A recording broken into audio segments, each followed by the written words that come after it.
Turned out to be a good afternoon. Beautiful. Enjoy a little bit more of it. And we're in here. That's cool.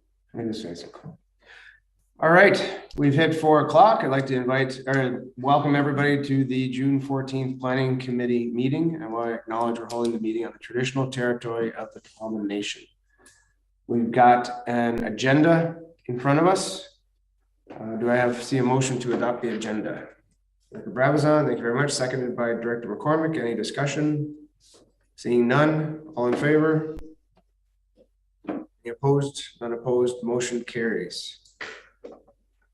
Moving on to the adoption of the minutes for the May 10th, 2022 Planning Committee meeting. Are there any errors or omissions? Seeing none, do I have a motion to adopt the minutes? Director Gisborne, seconded. Director McCormick, thank you very much. All in favor? None opposed, motion carries. We have no delegations today, no unfinished business, no correspondence. We'll move on to reports. Item 7.1, Krompocker Road zoning bylaw, next steps, electoral area A. We have a recommendation in front of us. Director Brabazon, you're moving the recommendation? I'll move the recommendation. Seconded by Director McCormick, thank you. Is there any discussion? Director Gisborne. Thank you, Chair. Can you hear me all right? Yes, we can. Thank you. I have a couple of questions. Let me just make sure I have the right notes. Here we go. I noticed in the staff report on page 9, I see under financial impact, $6,500 for potential consulting and advertising costs, as well as 16 days of staff time. I'm used to seeing staff time like designated in hours, so many hours, 40 hours, 60 hours, whatever. So I'm wondering, is 16 days of staff time, is that like 8 hours of staff time for a day, or is that like 24 hours in a day? So I'm just curious, is that 128 hours or 384 hours? Okay, do you want to go to the CAO or Ms. Rodden? Ms. Rodden. Anyone. Through the chair to Ms. Rodden. Thank you, Chair. Working days are considered 7 hours, so it's 16 7-hour days, or 112 hours. Thank you. Did you have another question, Director Gisborne? Yes, I did. I had one other one. On page 10, it says, staff do not anticipate a corresponding need to increase planning service budget or staffing levels for compliance and enforcement. So that would be if we go forward and adopt this bylaw, down the line. At the time, we don't anticipate any need for like increased costs for compliance and enforcement. But I'm wondering, and I'd like to hear from staff, what is the potential cost for compliance and enforcement? Like I'm seeing that on the low end would be ideally zero, but how much could compliance and enforcement cost? I think that's probably a challenging question to ask, but Ms. Rodden, do you have an answer? Yes, I do have an answer. Our standard planning department budget annually budgets for legal costs and legal costs for potential bylaw enforcement. We budget $60,000 each year for that. And as a general rule, we carry that over every year because it's very rare that we have a compliance and enforcement matter. I think during the time I've been here with the regional districts over the last 10 years, there's only been two cases of bylaw enforcement. And so it's basically we budget for that safety net of $60,000 in case.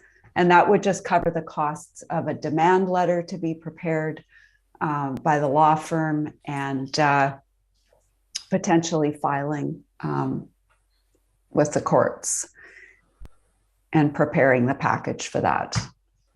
And that's standard practice in other local governments. Great. Thank you very much. Are there any other questions? Comments? Director Gisborne? Yep. If no one else has any other questions, I have a couple more. Okay, just ask them through the chair, please. Okay, thank you. Through the chair. Thank you for the staff report. It was good reading through all the information. I'm still trying to wrap my head around like what greater community benefit would this zoning bylaw provide? Because as I understand it, these costs of 112 hours of staff time, 6,500 potential cost for compliance and enforcement. These are paid for by the planning service. So that's where I'm wondering, like, what greater benefit does this provide, so that when I talk to constituents of Area B or other members of the planning service that are, paying for this, I'm wondering what kind of benefit does this provide to those other property owners? Because we did hear that increasing costs was one of the concerns with the Let's Talk land use.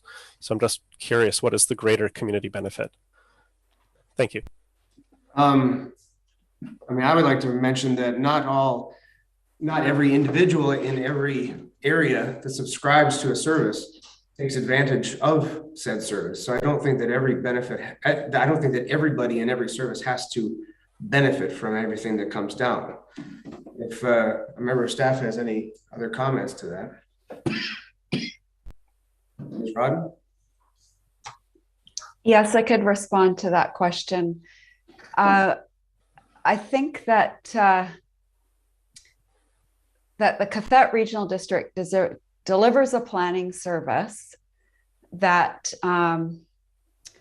benefits all residents, primarily through the establishment and review and update of official community plans and special projects that assess natural hazards or look at housing, larger, higher level projects like that.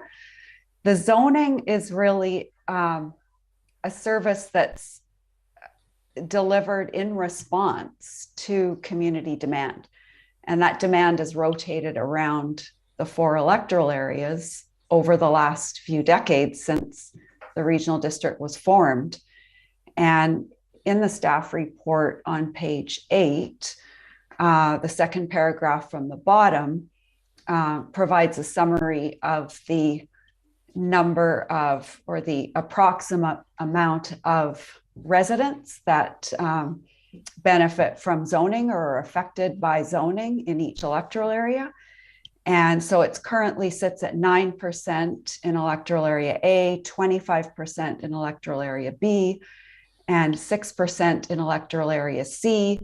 I have also the numbers for area D, and that's 4% of residents in area D. So there's not equality between the electoral areas in terms of the amount of attention and time that's gone into developing zoning bylaws, but we respond to the neighborhoods and the communities that are interested to it. And that's been the phenomenon here for decades. And it's common in other regional districts in the province that don't have area-wide zoning, where they respond to neighborhoods that petition for that service. Okay, thank you very much. Any other discussion? Seeing none, I'll call the question. Sorry, Director Gisborne. Yeah, thanks for all the information from staff and the staff report. However, after reading the comments in the Let's Talk land use, hearing the concerns of rising costs of property taxation, I know some of the history of Area B's zoning bylaw. For example, Nootka is kind of a urban containment boundary, so some of us in Paradise Valley see a benefit. Myrtle Pond with the water system, but after that Let's Talk land use, there was the greater community, I believe, has come out and spoken very strongly about their views on these increases in regulations. And this zoning bylaw being one neighborhood and I'm seeing a bunch of properties there that are ALR, and ALR is already pretty well regulated by the Ministry of Agriculture and the Agricultural Land Commission. So I don't even see a benefit for, zoning ALR when the province has already got that well under control now. So I don't think I can support going forward and spending this kind of money just for 17 properties without, some kind of greater community benefit, especially after that Let's Talk Land Use public engagement. So I'll be voting no. Thank you, Chair. Okay, with that, I'll call the question. All in favor? Any opposed?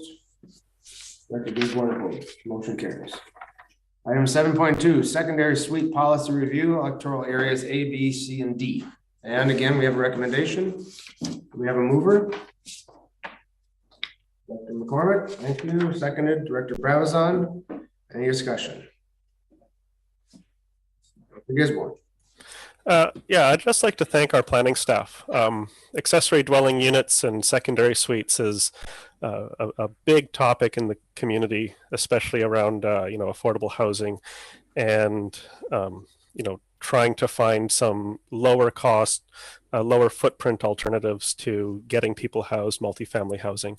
So I'm really pleased with this report. Also seeing some more emphasis being put forward on accessory dwelling units.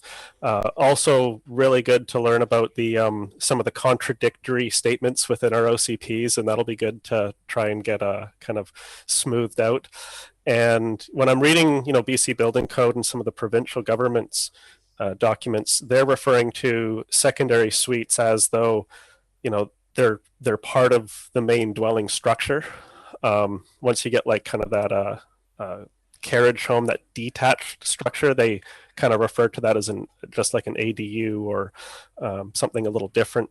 But yet Area B's official community plan refers to a secondary suite, and it can be detached. So there's a little bit of inconsistency in the language there, and that can be challenging for people that come into the community and they're not used to that kind of language or those kind of policies. So yeah, I'm in favor of this motion, but this is going to be, I think, a big discussion with the community around the official community plans, and how will this work with our existing zoning bylaws and the general kind of development pressures that we're seeing in the rural area. So yeah, I'll support the motion. Thank you, Chair. Any other discussion? Director McCormick? Yes, thank you, Chair. I too found this report interesting, and it seems like the simplest solution to the differences in the OCPs is to go Texada's route, which is to simply not define secondary suites. And that has worked so well for us and works so well for us. I hope that is something that will be on the table. I also find it interesting that when the Let's Talk Land Use team brought forward its recommendations, that a lot of people in areas B and C particularly supported Texada's style of minimal regulations.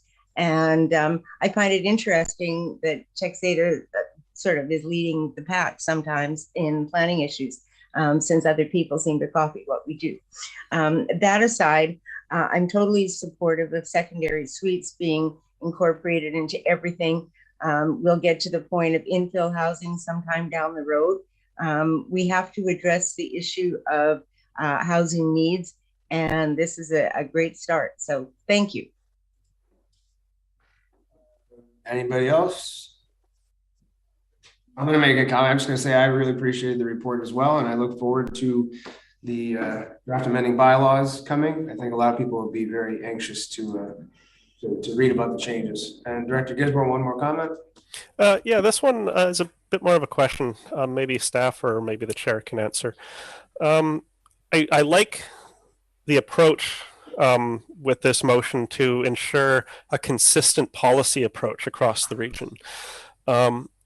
What my question is, what if a neighborhood, say they have a zoning bylaw and they say, well, we don't want ADUs in our neighborhood and we don't want secondary suites in our neighborhood.